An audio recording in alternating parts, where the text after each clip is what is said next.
আমি প্ৰথমৰ পৰা কৈ আহিছোঁ যে জুবিন গাৰ্গৰ প্ৰতি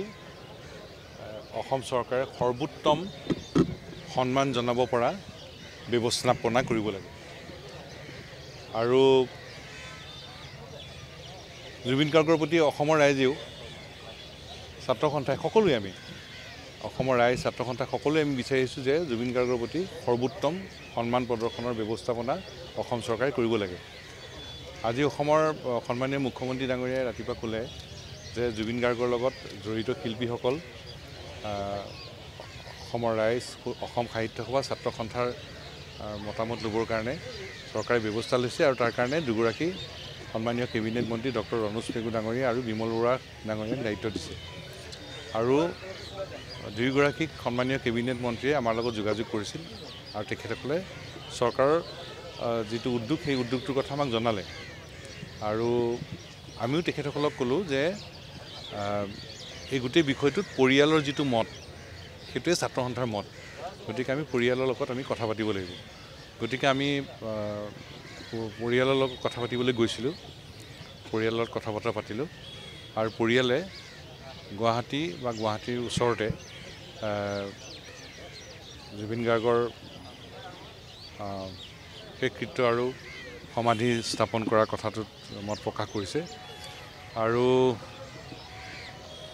জুবিন গাৰ্গৰ দেউতাক 85 বছৰ হৈছে সুস্থ হৈ থকা নাই গতিকে তেখেত গুৱাহাটী বা গুৱাহাটীৰ ওচৰতে হ'লে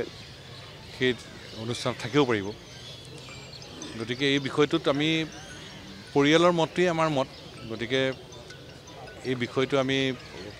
বিষয়টোত পৰিয়ালৰ মতটোৰ প্ৰতি সকলোৱে সন্মান জনোৱা উচিত বুলি আমি অনুভৱ কৰিছোঁ স্থান ঠিক হৈছে নেকি গুৱাহাটী বা গুৱাহাটীৰ যি পাৰ্শ্বৱৰ্তী অঞ্চলৰ কথা কৈছে নহয় এতিয়া আমি সৰুসজাই ষ্টেডিয়ামলৈ গৈছিলোঁ তাত সন্মানীয়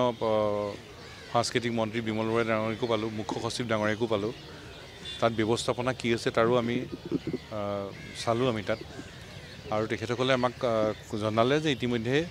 তেখেতসকলে মুখ্যমন্ত্ৰীৰ নিৰ্দেশত চোৱা চিতা কৰি আছে আৰু সেই সম্পৰ্কত আগবাঢ়িলেই অসম সাহিত্য সভা বা ছাত্ৰ সন্থা বা জুবিনৰ লগত জড়িত শিল্পীসকল বা ৰাইজৰ লগত কথা বতৰা পাতি তেখেতসকল আগবাঢ়িব যোৰহাটবাসীয়ে বিচাৰিছিলে তেখেতক মাৰি যোৰহাটত হোৱাটো এই ক্ষেত্ৰত ছাত্ৰ সন্থাই কেনেদৰে আমি আমাৰ এইটো এনেকুৱা এটা বিষয় যিটো বিষয়ত আমি পৰিয়ালটোৱে যিটো মত লয় সেই মতটোকে আমি সন্মান জনোৱা উচিত বুলি আমি ভাবোঁ আৰু সেইকাৰণে আমি পৰিয়ালটোৰ ওচৰলৈ গ'লোঁ পৰিয়ালটোৰ লগত কথা পাতিলোঁ আৰু পৰিয়ালটোৱে যিটো মত দিছে সেই মতটোকে সন্মান